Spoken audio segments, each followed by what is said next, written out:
இந்த 7ஆம் இடத்திலே 8ஆம் இடத்திலே 2ஆம் இடத்திலே, அதாவது 7ஆம் இடம் மங்கல்ய ஸ்தானம், 8ஆம் இடம் தாம்பத்திய உறவு ஸ்தானம், 2ஆம் இடம் குடும்பஸ்தானம். அங்கே சூரியன் சனி ராகு என்ற கிரகங்கள் இருந்தால், இல்லை அந்த கிரகத்தோட பார்வை இருந்தால் அது சம்பூர்ண மாங்கல்ய தோஷம் ஆகும். சிலவருக்கு டிவோர்ஸ் நடக்கும், சிலவருக்கு டிவோர்ஸ் நடக்காது, ஆனால் வாழ்க்கை இல்லாமல் இருக்கும். சிலவர் தற்கொலையே பண்ண வேண்டியதாக இருக்கும். இப்படி பல பிரச்சனைகள் இருக்குது. இதெல்லாம் அந்த குடும்ப வாழ்க்கை, அதாவது இந்த 2 பேர் சேர்ந்த போது உண்டாகப்பட்ட தோஷங்கள் தான்.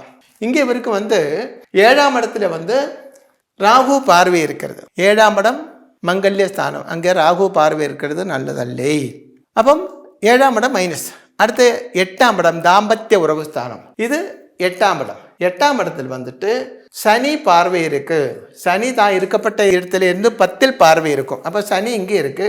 இங்கே இருந்து 1 2 3 4 5 6 7